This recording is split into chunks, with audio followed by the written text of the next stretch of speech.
हम फ्यूचर में अगर ये कोर्स जो मैंने बता दिया आपको वो आप चूज कर ले रहे हो तो उसके बाद आप क्या कर सकते हो अपने आने वाले करियर में, क्या अपॉर्चुनिटी। वोकेशनल ये एक स्पेशल टाइप का कोर्स हो सकता है, आपको इसके बारे में ज्यादा जानकारी भी ना हो। बायोलॉजी प्लस टेक्नोलॉजी दोनों चीजें मिल जाती है। तो हमारे पास कोर्स होते हैं कि हम फिल्म एंड टेलीविजन डिप्लोमा करते हैं। बता दूं कि ज्यादातर जो लोग आईएएस या आईपीएस बनते हैं वो मैक्सिमम लोग मैथ बैकग्राउंड के होते हैं, क्योंकि मैथ बैकग्राउंड से पढ़ाई करने का।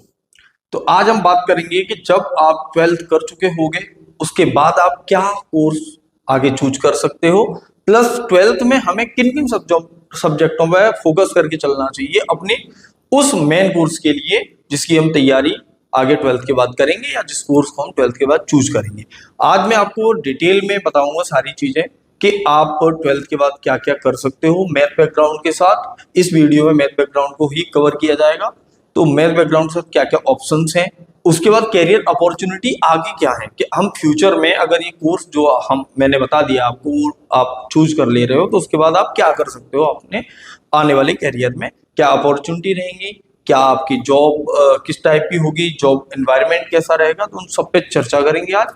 तो वीडियो में बने रहिए एंड तक, कोई भी चीज स्किप मत करिए, नहीं तो हर एक पॉइंट पर आपको कुछ न कुछ सीखने को जो मिलने वाला है वो छूट जाएगा। हाँ तो बच्चों, अगर आपने फिजिक्स केमिस्ट्री और मैथ के साथ अपना 12th किया है या 12th में साल आप अपीयर हो तो आगे आपके पास जो अवेलेबल डिग्रीज और अवेलेबल कोर्स होंगे जिन्हें हम कोर ग्रेजुएशन डिग्री कहेंगे, तो वो सारे हमारे पास अवेलेबल होते हैं।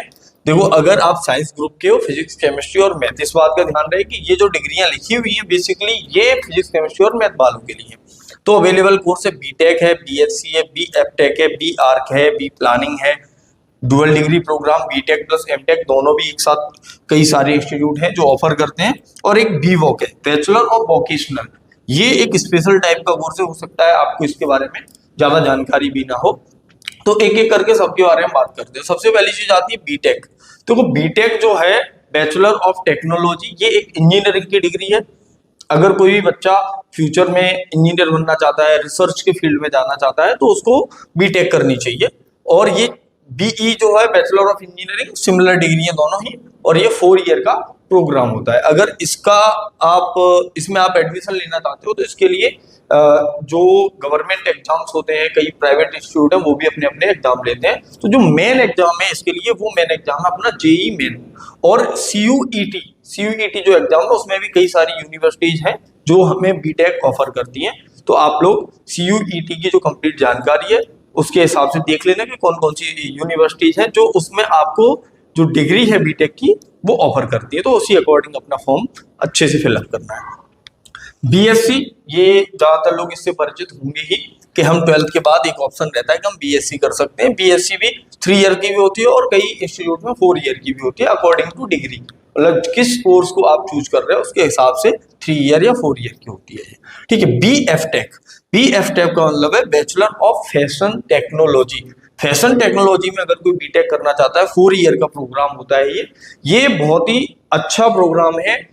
इस कोर्स को अगर आप करना चाहते हो तो इसके लिए एक स्पेशल, मतलब अगर आपने मैथ बैकग्राउंड से 12th नहीं की उसके बावजूद भी हम इस कोर्स को कर सकते हैं। इसके लिए जो अपने इंस्टीट्यूट है NIFT, ये national institute of fashion technology main institute है जो बीएफटेक की जो डिग्री है उसको ऑफर करते हैं। और भी कई सारे इंस्टीट्यूट है जिनके थ्रू आप जा सकते हो। जो निफ्ट है, ये एक निफ्ट नहीं है, ऐसे हमारे पूरे के पूरी कंट्री में 18 इंस्टीट्यूट है निफ्ट के, और अपने आप में ये नई रिकॉग्निशन आपको प्रोवाइड कराएंगे। जैसे IITs हैं, NITs हैं, ऐसे ही है निफ्ट।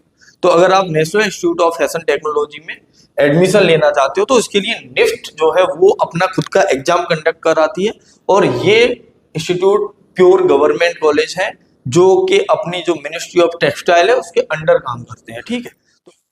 तो जो निफ्ट है हमारा national institute of fashion technology, ये हमें कोर्स जो ऑफर करता है वो बीएफटेक है। ऐसे ही bachelor of designing, B dash जिसे हम कह देंगे बैचलर ऑफ डिजाइनिंग, तो वो सारे कोर्स ये ऑफर करते हैं।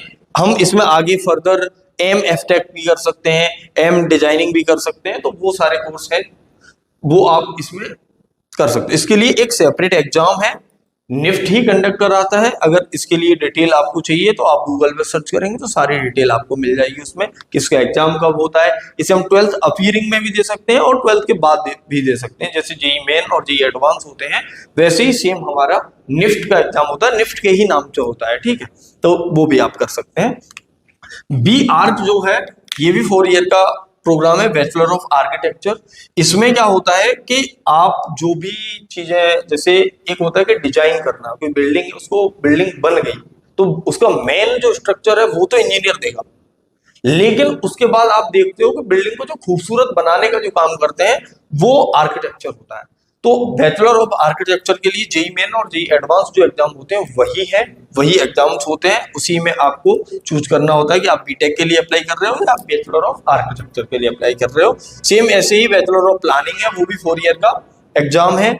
अगर आप डुअल डिग्री कोर्स चूज करते हो, dual degree according to institute होता है, कई सारे इंस्टीट्यूट ये ऑफर करते हैं, कई सारे नहीं भी करते। अगर किसी का पहले से ही ये डिसाइड है कि उसे बीटेक के बाद एमटेक करना ही है तो बेहतर ये ऑप्शन होता है कि बजाय बीटेक करके फिर आगे आपको एक गेट का एग्जाम होता है उसको आप दोगे तब जाके आप एडमिशन ले पाओगे एमटेक में, तो आप ड्यूअल डिग्री प्रोग्राम चूज करते हैं। तो ये कई सारे इंस्टीट्यूट, ज्यादातर मैक्सिमम इंस्टीट्यूट ऐसे ही हैं जो आपकी इस डिग्री को 5 ईयर में ही कंप्लीट करा देंगे। अगर आप अलग अलग करोगे तो ये 4 साल का ये होगा, फिर 2 साल के लिए आपको एमटेक की भी पढ़ाई करनी पड़ेगी, ठीक है। और बी वॉक, ये जो बी वॉक है बैचलर ऑफ वोकेशन, इसमें स्पेशल क्या है कि अगर आप बी वॉक किसी भी इंस्टीट्यूट में पढ़ते हो, जैसे आगरा में, आगरा का लोकल रहने वाला हूं तो यहाँ पे दयालबाग एजुकेशनल इंस्टीट्यूट है जो बी वॉक के कोर्स ऑफर करता है। इन कोर्सों में क्या होता है कि अगर आप बी वॉक चूज करें तो अगर 1 साल आपने पढ़ाई की उसके बाद आपको लग रहा है कि आपका इंटरेस्ट नहीं है उस सब्जेक्ट में या किसी कारणवश आप इसको को छोड़ना चाहते हो तो इनमें से किसी को भी छोड़ोगे आपको कोई डिग्री वगैरह नहीं मिलेगी। लेकिन ये कोर्स ऐसा है जो आपको 1 साल करने पे एक सर्टिफिकेट प्रोवाइड कराएगा जिसकी वैल्यू उतनी ही होगी जितनी कि एक आईटीआई एग्जाम की होती है। आईटीआई डिप्लोमा जो करते हैं तो आईटीआई जो एक सर्टिफिकेशन का कोर्स होता है उसको आप करोगे, सेम वैसा ही बीवॉक का 1 साल का होगा। अगर आप बीवॉक में 2 साल के लिए पढ़ाई कर लेते हो तो आपको बीवॉक 2 साल करने के बाद डिप्लोमा मिलेगा, जैसे पॉलिटेक्निक होता है वैसा ही एक डिप्लोमा आपको कॉलेज प्रोवाइड कराएगा। अगर आप 3 साल के लिए पढ़ते हो तो इक्विवेलेंट डिग्री हो जाती है इन सबके, जैसे बीटेक या बीएससी होती है वैसे ही बैचलर ऑफ वोकेशनल एक पूरी 3 साल की आपकी डिग्री होती है, तो आप वो भी चूज कर सकते हो। तो मुझे तो लगता है कि एक बेहतर कोर्स है। अगर बच्चों को इसके बारे में नहीं पता है तो मैंने आपको बता दिया, और डिटेल में आपको जानना है तो आप गूगल पे भी सर्च कर सकते हैं, वहां से आपको सारी डिटेल्स और अच्छे से मिल जाएंगी। बहुत सारे कोर्स होते हैं इसमें, जैसे कि इनकी ब्रांचेज होती हैं वैसे ही इसकी भी ब्रांचेज है, जैसे डेयरी टेक्नोलॉजी में कर सकते हो आप, टेक्सटाइल में कर सकते हो, और आप तुम्हारा जो आयुर्वेदिक मेडिसिन वगैरह होती है उनमें भी कर सकते हो। तो कम से कम कुछ नहीं तो 12 से 15 ब्रांचेज ऐसी हैं जो दयालबाग ऑफर करता है आपको, अगर आप दयालबाग में एडमिशन लेते हो तो ये हमारे कोर्स हो गए। अब हम बात करते हैं इस चीज पे कि जो बीटेक अगर आपने चूज किया तो बच्चे कंफ्यूज इस बात में रहते हैं कि बीटेक हम चूज कर लेंगे उसमें ढेर सारी ब्रांचेज होती है तो हम किस ब्रांच को लें, किस चीज के लिए हम कैरियर आगे अपना बढ़ाएं। तो अकॉर्डिंग टू योर इंटरेस्ट, कि आपका इंटरेस्ट किस चीज में है उसके हिसाब से आपको ब्रांचों का सिलेक्शन करना चाहिए। तो मैं यहाँ आपको एक एक करके सारी ब्रांचों के बारे में बताता हूँ कि कितनी ब्रांच है, बहुत वाइड रेंज है ब्रांचों की, तो उन सारी ब्रांचों में से हमारे लिए कौन सी सूटेबल है। तो आप एक एक करके सबको देख लो, सबके बारे में ब्रीफ करता चलूंगा कि किस चीज में क्या पढ़ाई होती है, ठीक है। तो इतना आपको समझ में आया, तब तक मैं ब्रांचें नोट करता हूँ। तो बीटेक में अगर हम ब्रांचेस चूज करना चाहते हैं या स्पेशलाइजेशन जिसमें हम जिस फील्ड में हम जाना चाहते हैं उसके लिए ये सारी ब्रांचेस हैं, एक आध नहीं है, ये अभी जितनी मैंने लिखी है सिर्फ इतनी नहीं, एक आध और भी होगी। वैसे मैंने कोशिश की है कि जितनी भी ब्रांचेस होती हैं वो सब मैं आपके सामने दिखा पाऊँ, आपको समझा पाऊँ थोड़ा बहुत उनके बारे में। तो जो ब्रांचेज ऑफ बीटेक या बीई है वो इतनी अवेलेबल है हमारे पास। तो सबसे पहली आती है एरोस्पेस। एरोस्पेस नाम से ही आपको पता चल रहा होगा कि एक्चुअल में जो स्पेसक्राफ्ट बनाए जाते हैं या तुम्हारे जो जहाज या एरोप्लेन जो आप देखते हो जिनको आप हवाई जहाज बोलते हैं, तो एरोप्लेन वगैरह बनते हैं, उन सारी चीजों के बारे में स्टडी कराई जाती है एरोस्पेस में। दूसरी ब्रांच है हमारी एग्रीकल्चर एंड फूड। एग्रीकल्चर एक अपने आप में अलग ब्रांच है और फूड टेक्नोलॉजी एक अलग ब्रांच है। ये फूड टेक्नोलॉजी जो है वो कुछ इंस्टीट्यूट ही है जो ऑफर करते हैं। तो अगर आप फूड टेक्नोलॉजी, जैसे आपकी जो बिस्किट बनाने वाली कंपनियां हैं, चॉकलेट बनाने वाली कंपनियां हैं, या फूड से रिलेटेड जो प्रोडक्ट बनाती हैं कंपनियां, उनमें आप जॉब कर सकते हो और उनके रिसर्च फील्ड में भी जा सकते हो। ऐसे ही सेम एग्रीकल्चर टेक्नोलॉजी भी एक ब्रांच है आपकी। तो एग्रीकल्चर से रिलेटेड जो प्रोडक्ट होते हैं, खाद बीज वगैरह जो सारी चीजें होती हैं, वो सारे एग्रीकल्चर इंजीनियरिंग में आ जाती है। आर्किटेक्चरल पहले से ही हम इस पर बात कर चुके हैं, तो ज्यादा चर्चा नहीं करेंगे इस पर। ऑटोमोबाइल इंडस्ट्री अपने आप में बहुत बड़ी इंडस्ट्री है। कार, मोटरसाइकिल या उससे बड़े जो वाहन वगैरह होते हैं, ये सब ऑटोमोबाइल में आ जाते हैं। तो अगर हम ऑटोमोबाइल से स्टडी करते हैं तो हमें ऐसी कंपनियों में आगे जाके काम करना है। बायोटेक्नोलॉजी और बायोकेमिकल, ये एक इंटरेस्टिंग ब्रांचेज है कि इसमें आपको जो आपने नहीं पढ़ा, जैसे बायोलॉजी है, बायोलॉजी भी आपके साथ में अब आ जाएगी यहाँ पे बायोटेक्नोलॉजी और बायोकेमिकल में। तो बायोटेक्नोलॉजी में बायोलॉजी प्लस टेक्नोलॉजी दोनों चीजें मिल जाती हैं। तो हमारे जो डॉक्टर वगैरह एपरेटस या जो तुम्हारे औजार वगैरह यूज करते हैं, तो उनको डिजाइन करने के लिए इंजीनियरिंग चाहिए। तो ये सारी चीजें, ये दोनों केमिकल जो दवा वगैरह मैन्युफैक्चरिंग होती है, तो किस चीज में कितनी क्या मिलानी चाहिए, अणु या जैव अणु जो होते हैं, उन सब की स्टडी हम इनमें करते हैं। कंप्यूटर साइंस, ये सबने सुना होगा इसके बारे में, अपने आप में बहुत अच्छी और बहुत डिमांडिंग ब्रांच है। अगर आप किसी भी कॉलेज के कंप्यूटर साइंस में जाओगे, तो जो कम रैंक वाले बच्चे होते हैं, जो अच्छे बच्चे होते हैं, वो कंप्यूटर साइंस को पहले से ही चूज कर लेते हैं। हर कोई चाहता है कि कंप्यूटर साइंस में एडमिशन मिल जाए, लेकिन अच्छे इंस्टीट्यूट में एडमिशन मिलना बहुत मुश्किल है कंप्यूटर साइंस में। इसके लिए आपको बहुत अच्छे से पढ़ाई करनी चाहिए और आगे फ्यूचर में भी बहुत स्कोप है इसका। इतनी जॉब अपॉर्चुनिटी है आपके पास, और वो भी हाई पैकेज पे। तो आप कंप्यूटर साइंस ब्रांच लेना चाहते हैं, तो इसमें कंप्यूटर से रिलेटेड जो एप्लीकेशंस वगैरह होते हैं, बड़ी बड़ी कंपनियां, जो डाटाबेस आप लेते हो, जो चीजें आप गूगल पर सर्च कर रहे हो, तो कहीं से कोई तो अपलोड कर रहा है, कोई तो उस चीज को डिजाइन कर रहा है। जो ऐप आपने, फेसबुक है, व्हाट्सएप है, ऐप तो सभी यूज करते हैं, तो वो ऐप वगैरह डिजाइन वगैरह होते हैं, तो वो है अपनी ब्रांच कंप्यूटर साइंस। सेरेमिक एक पदार्थ होता है जिसको हम बहुत सारी चीजों में यूज करते हैं नए नए प्रोडक्ट्स बनाने के लिए। जैसे लोहे के साथ मिला दिया, कभी किसी और चीज के साथ मिला दिया, तो उन सारी चीजों की स्टडी सेरेमिक टेक्नोलॉजी या सेरेमिक साइंस जो ब्रांच है उसमें होती है हमारी। तो इसको भी आप अच्छी अपॉर्चुनिटी है, क्योंकि ज्यादा लोगों को इसके बारे में नहीं पता होता है, तो ज्यादा कंपटीशन नहीं है, बहुत सारी जॉब अपॉर्चुनिटी रहती है, तो आप सेरेमिक भी ले सकते हो। केमिकल इंजीनियरिंग, जो हमारे केमिकल्स वगैरह होते हैं, बहुत सारी केमिकल्स की फैक्ट्री है, डिफरेंट टाइप के केमिकल्स आपने देखे भी होंगे, केमिस्ट्री में पढ़े भी होंगे। उनको मैन्युफैक्चरिंग करना, वो कैसे बनेंगे, कितनी क्वांटिटी किस चीज की रखनी चाहिए, वो सारी डिटेल स्टडी हमें केमिकल इंजीनियरिंग में मिलती है। जो सिविल है, सिविल जो अपने तुम्हारा बड़ी बड़ी बिल्डिंगें जो बनाते हैं, पुल वगैरह जो बनाते हैं, वो होते हैं सिविल इंजीनियर। तो जो बड़े प्रोजेक्ट होते हैं, उन सब पे काम करने के लिए हमें सिविल इंजीनियरिंग करनी चाहिए। और जिनका इंटरेस्ट है, इंटरेस्ट के हिसाब से ही जाए। अगर किसी को पुल वगैरह बनाने में इंटरेस्ट है और बड़ी बड़ी बिल्डिंगें जो बनती है उनको बनाने में इंटरेस्ट है, तो उस इंडस्ट्री में भी आप जा सकते हैं। इलेक्ट्रिकल इंजीनियरिंग, इलेक्ट्रिकल से आप भली भांति परिचित होंगे, क्योंकि डेली लाइफ में भी आप कोई भी प्रोडक्ट यूज कर रहे होते हो, जैसे प्रेस वगैरह होगी आपकी, छोटे मोटे प्रोडक्ट जो भी बनते हैं, बड़े प्रोडक्ट जो भी बनते हैं, लाइट वगैरह, ये सब इलेक्ट्रिकल से रिलेटेड है। तो इसमें हम उन चीजों से रिलेटेड स्टडी करते हैं। इलेक्ट्रॉनिक्स, इलेक्ट्रिकल और इलेक्ट्रॉनिक्स आपस में काफी मेल जोल वाली ब्रांचें हैं। इलेक्ट्रॉनिक्स के अंदर जो छोटी मोटी चीजें, इलेक्ट्रॉनिक्स के सामान भी आपने देखे होंगे, टीवी है, फ्रिज है, ये सारी चीजें, एसी है, ये इलेक्ट्रॉनिक्स के सामान है। तो इसमें जो इनको बनाने में, मैन्युफैक्चरिंग में जो कंपनियां हैं, उन सब कंपनियों के लिए इलेक्ट्रॉनिक्स इंजीनियरों की जरूरत पड़ती है।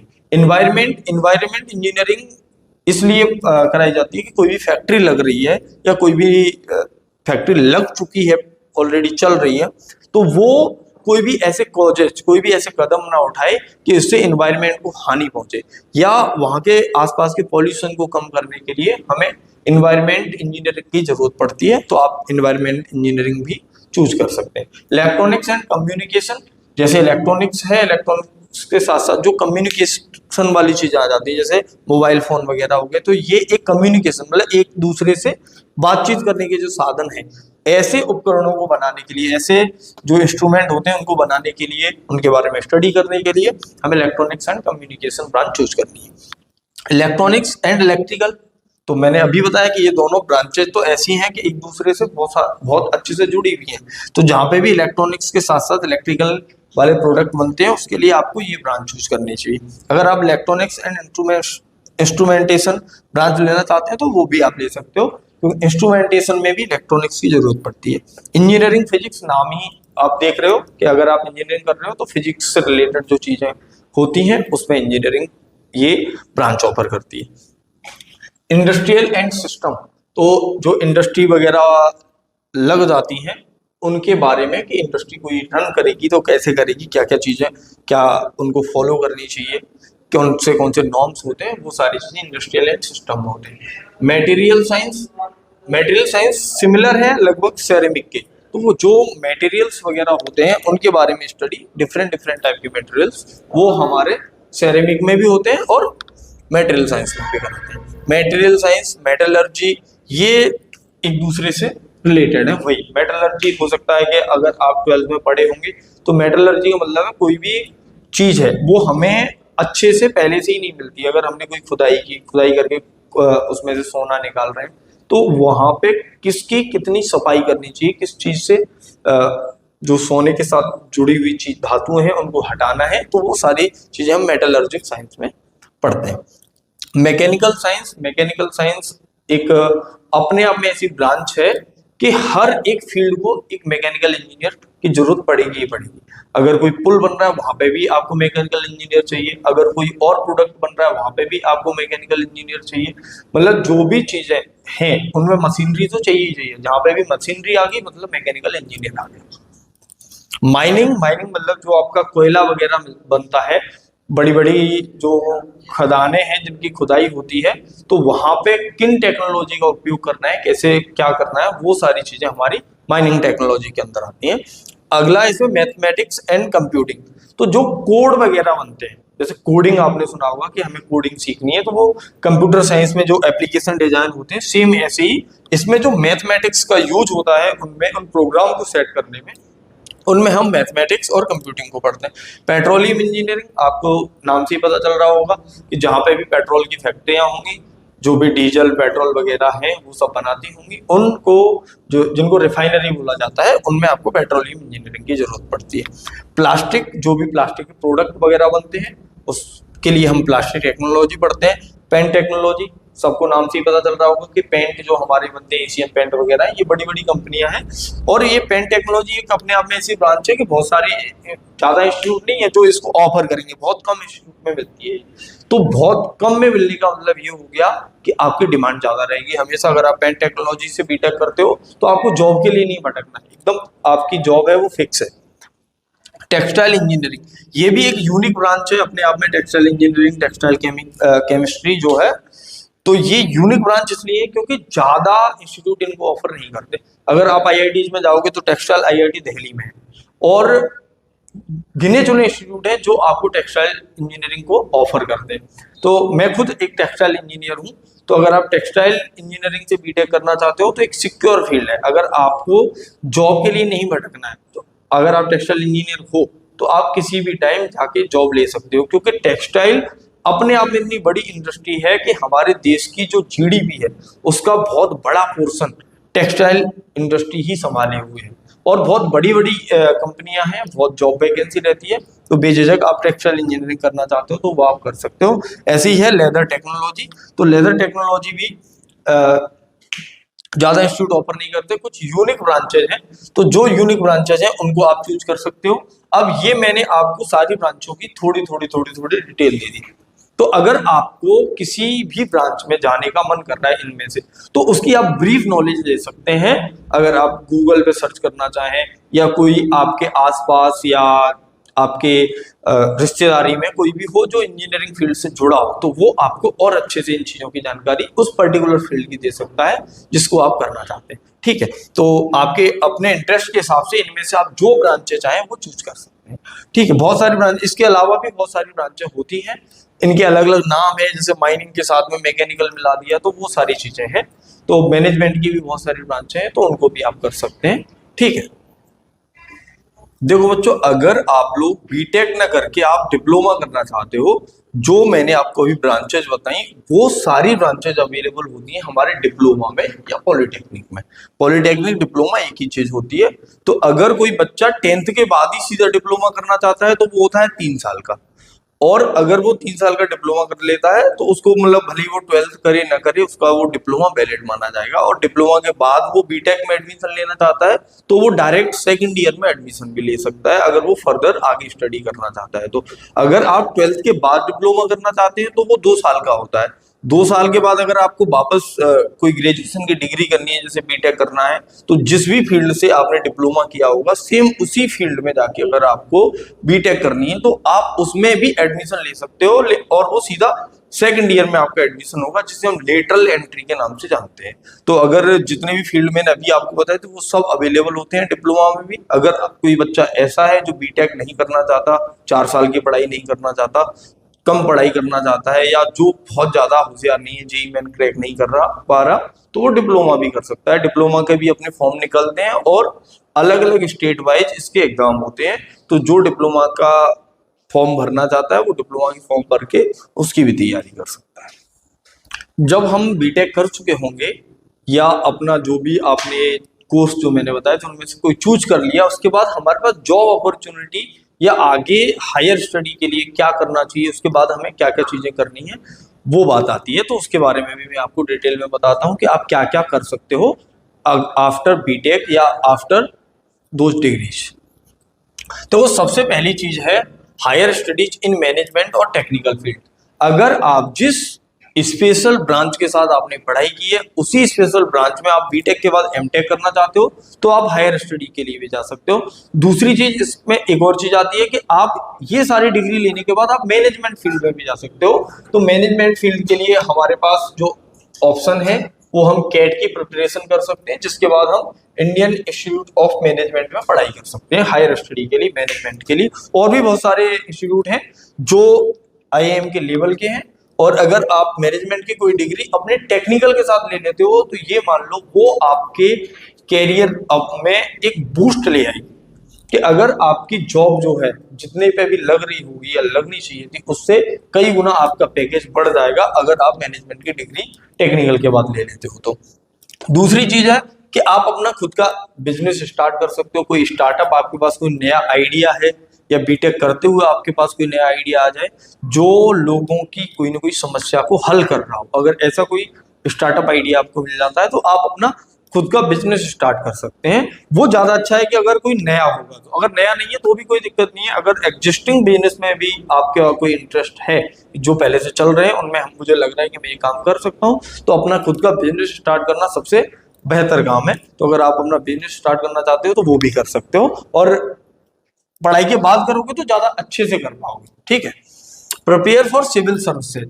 अगर आप बीटेक के बाद यूपीएससी की तैयारी करना चाहते हो, जैसे आईएएस पीसीएस जो बनते हैं, आईपीएस जो बनते हैं, तो उसकी आप तैयारी करना चाहो तो वो भी हमारे पास अपॉर्चुनिटी रहती है। और खासकर मैं बता दूं कि ज्यादातर जो लोग आईएएस या आईपीएस बनते हैं वो मैक्सिमम लोग मैथ बैकग्राउंड के होते हैं, क्योंकि मैथ बैकग्राउंड से पढ़ाई करने का मतलब हो गया कि आपका जो ब्रेन है वो एकदम ओपन है। अब आप कुछ भी कर सकते हो बहुत अच्छे से। तो आप सिविल सर्विसेज की एग्जाम की तैयारी भी कर सकते हो। लोग बीटेक भी करते हैं, बीटेक के साथ साथ भी करते रहते हैं कि अपना जो 4 साल का कोर्स मिल रहा है उस ड्यूरेशन में भी लोग तैयारी करते हैं। तो आपके पास एक 4 साल का बेहतर वो टाइम मिल गया। प्लस आप कॉलेज में होगे तो कॉलेज में कोई डिस्टर्बेंस नहीं होता। जैसे अभी आप घर से पढ़ाई कर रहे होगे तो घर से पढ़ाई की जब आप कॉलेज से जब पढ़ाई कर रहे होगे तो वहां आपके पास बहुत सारा टाइम होता है। उस टाइम का यूज आप कर सकते हो अपनी अगली तैयारी के लिए, अगले पड़ाव के लिए। और आप सब लोग जानते हैं कि अगर यूपीएससी में आपका सिलेक्शन होता है तो क्या रुतबा हो सकता है आपका। अगली चीज है रिसर्च एंड एकेडमिक्स। रिसर्च और एकेडमिक्स का मतलब है कि आप हायर स्टडी के लिए जा रहे हो तो हायर स्टडी में आप रिसर्च की फील्ड में जा सकते हो। प्लस आप टीचर भी बन सकते हैं। जैसे आपने बीटेक के बाद एमटेक कर ली या पीएचडी कर ली, तो पीएचडी का मतलब ही अपने आप में हो गया कि आप रिसर्च तो कर ही रहे हो। उस रिसर्च के साथ साथ आप एकेडमिक पढ़ा भी सकते हो किसी भी इंजीनियरिंग कॉलेज में। और अगर आपने एमटेक या पीएचडी कर ली तो आपके पास इतने सारे कॉलेज होंगे पढ़ाने के लिए, इतनी जॉब अपॉर्चुनिटी होगी जिसकी कोई सीमा नहीं है। और ज्यादातर लोग जो करते हैं ज्वाइंट टेक्निकल कंपनी, जैसे जिस टेक्निकल सब्जेक्ट के साथ आपने पढ़ाई की है उसी सब्जेक्ट की टेक्निकल कंपनी जो है, जैसे आपने कंप्यूटर साइंस से पढ़ाई की है तो आप इंफोसिस है, इस तरह की जो कंपनियां हैं उनको ज्वाइन कर सकते हो, टीसीएस है अपना। और अगर आप टेक्निकल सब्जेक्ट से पढ़ाई करके अपनी कंपनियों में जॉब करना चाहते हो, उसके लिए जो बीटेक वाले कॉलेज होते हैं वहाँ कंपनियां अपने आप आती हैं आपको ढूंढते हुए कि चलो हमारे यहाँ जॉब कर लो, और बहुत अच्छे अच्छे पैकेज आपको ऑफर करती हैं अगर आप किसी अच्छे इंस्टीट्यूट से पढ़ाई करते हो तो इसका ध्यान रहे कि जब हम पढ़ाई कर रहे होंगे तो सबसे मेन जो काम है वो है हमारा इंस्टीट्यूट सिलेक्शन। अगर हमारा इंस्टीट्यूट अच्छा हुआ तो ही हमें आगे जॉब अपॉर्चुनिटी मिलेगी। अगर आपने किसी भी ऐसे वैसे कॉलेज से बीटेक कर ली और उसके बाद आप सोच रहे हो कि अच्छी जॉब लग जाए तो वो नहीं लगेगी। तो बेहतर है कि आप भले ही 1 आध साल का गैप ले लो, टाइम ले लो, अच्छे से प्रिपरेशन करो पर अच्छे कॉलेज में पहुंचो। इसके बाद आप आर्म फोर्स भी ज्वाइन कर सकते हो अगर आप बीटेक किए हुए हो और बीटेक के बाद उस स्पेशल ब्रांच से रिलेटेड अगर आर्मी में, आर्म फोर्स में, जैसे एयर फोर्स है, नेवी है, या आपका क्या बोलते हैं आर्मी है, इनमें आप जो भी जॉब निकलती है वैकेंसी के हिसाब से आप सर्कुलर देखते रहिए, अगर निकलती है तो आप वो भी ज्वाइन कर सकते हो। अगर किसी का मन है कि मुझे फोर्स में ही जाना है तो वो बीटेक के बाद भी फोर्स में जा सकता है। इसके लिए एक एग्जाम भी होता है सीडीएस, जो आफ्टर ग्रेजुएशन होता है। तो अगर आपने ग्रेजुएशन कंप्लीट कर लिया तो आप सीडीएस का एग्जाम दे सकते हो। ऐसे ही एनडीए का एग्जाम होता है, वो 12th के अपीयरिंग में या 12th के बाद दे सकते हैं। तो आप एनडीए ज्वाइन करना चाहते हो तो आप वो भी कर सकते हो। ये जो टेक्निकल फील्ड थे उनके अलावा भी अगर आपने बीटेक किया है या आपने 12th मैथ से किया है तो हमारे पास और भी अपॉर्चुनिटी है जो हम कर सकते हैं। जैसे कि हमारे पास कोर्स होते हैं कि हम फिल्म एंड टेलीविजन डिप्लोमा कर सकते हैं अगर किसी का जो इंटरेस्ट है वो फिल्म इंडस्ट्री में जाने का है, जैसे बॉलीवुड है, टॉलीवुड है, हॉलीवुड है, ये सारी चीजें सारे जो प्लेटफॉर्म्स है उनमें जा सकते हो आप फिल्म एंड टेलीविजन डिप्लोमा से, ठीक है। और अगर आप किसी गवर्नमेंट जॉब की आगे तैयारी करना चाहते हो तो वो 12th के बाद भी कर सकते हो और आफ्टर जो आपकी ग्रेजुएशन है उसके बाद भी कर सकते हो। अगर कोई बच्चा 12th के बाद करना चाहता है तो वो एसएससी है, आर्मी है, हमारे पास आर्मी की तैयारी कर सकते हो, आप पुलिस में जा सकते हो, और भी बहुत सारे फील्ड होते हैं उनमें जा सकते हो। जब आप 12th के बाद प्रिपरेशन करना चाहते हो तो बहुत सारी अपॉर्चुनिटी है। गवर्नमेंट जॉब्स पे सर्कुलर निकलते रहते हैं टाइम टू टाइम, जो सरकारी नौकरी करके एक वेबसाइट है उस पर भी आप देख सकते हो। और अगर आप बीटेक या कर लेते हो या कोई भी टेक्निकल सब्जेक्ट से आपने पढ़ाई कर ली उसके बाद आप गवर्नमेंट जॉब की तैयारी करना चाहते हो तो एसएससी सीजीएल होता है, उसकी प्रिपरेशन आप कर सकते हो, बैंक पीओ की प्रिपरेशन कर सकते हो, बैंक क्लर्क की प्रिपरेशन कर सकते हो। और ज्यादातर लोग जो बीटेक करने के बाद अगर अपनी उस फील्ड में सेटिस्फाइड नहीं है तो वो गवर्नमेंट जॉब की तैयारी करते ही है। और हमारे पास इतनी अपॉर्चुनिटी है गवर्नमेंट जॉब में भी कि कई सारे सेक्टर हैं उनमें पीएसयूज भी होती हैं। पीएसयू को मतलब पब्लिक सेक्टर यूनिट्स, जो कंपनियां प्योर गवर्नमेंट से फंडेड होती हैं, पूरी सरकारी कंपनियां होती हैं, उन कंपनियों में भी आप जॉब कर सकते हो आफ्टर टेक्निकल को सब्जेक्ट के साथ किसी के साथ आपने कोर्स किया है। तो एक ऑप्शन होता है हमारे पास कि हम होटल मैनेजमेंट में डिप्लोमा भी कर सकते हैं। होटल मैनेजमेंट में हम कोई कोर्स भी करना चाहते हैं तो वो भी कर सकते हैं। पूरा 4 साल का भी होता है, 2 साल का भी होता है, 1 साल का भी होता है। और ये एक ऐसा सब्जेक्ट है कि अगर कोई बच्चा है बहुत ज्यादा होशियार नहीं है पर हाँ उसकी कम्युनिकेशन स्किल अच्छी है और वो एक अच्छा हैंडलिंग करने वाला है चीजों को, तो वो होटल मैनेजमेंट कर सकता है। तो इसमें भी बहुत सारे कोर्स होते हैं, तो अकॉर्डिंग टू योर चॉइस वो सब आप कर सकते हो, ठीक है। तो ये बात हुई अपनी कि मैथ बैकग्राउंड से अगर आपने 12th की तो उसके बाद आप क्या कर सकते हो। इसके बाद जो चीजें हैं अगर मैं इसी वीडियो में बताऊंगा तो वीडियो ऑलरेडी बहुत लंबी हो चुकी है, तो मैं अगली वीडियो में आपको बताऊंगा कि अगर आपने फिजिक्स, केमिस्ट्री और बायोलॉजी के साथ पढ़ाई की है तो आप क्या कर सकते हैं, ठीक है। अगर आपको ये वीडियो हमारी इंफॉर्मेटिव लगती है, पसंद आती है तो वीडियो को लाइक करें, ज्यादा से ज्यादा शेयर करें, अपने दोस्तों को भी बताएं जो मैथ बैकग्राउंड से पढ़ाई कर रहे हैं और उन्हें अभी तक यही नहीं पता कि हमें आगे क्या करना चाहिए। तो बने रहिए हमारे साथ, चैनल को सब्सक्राइब करके रखिए क्योंकि हम आपके लिए लाते रहेंगे इसी प्रकार की और भी इंफॉर्मेटिव वीडियो।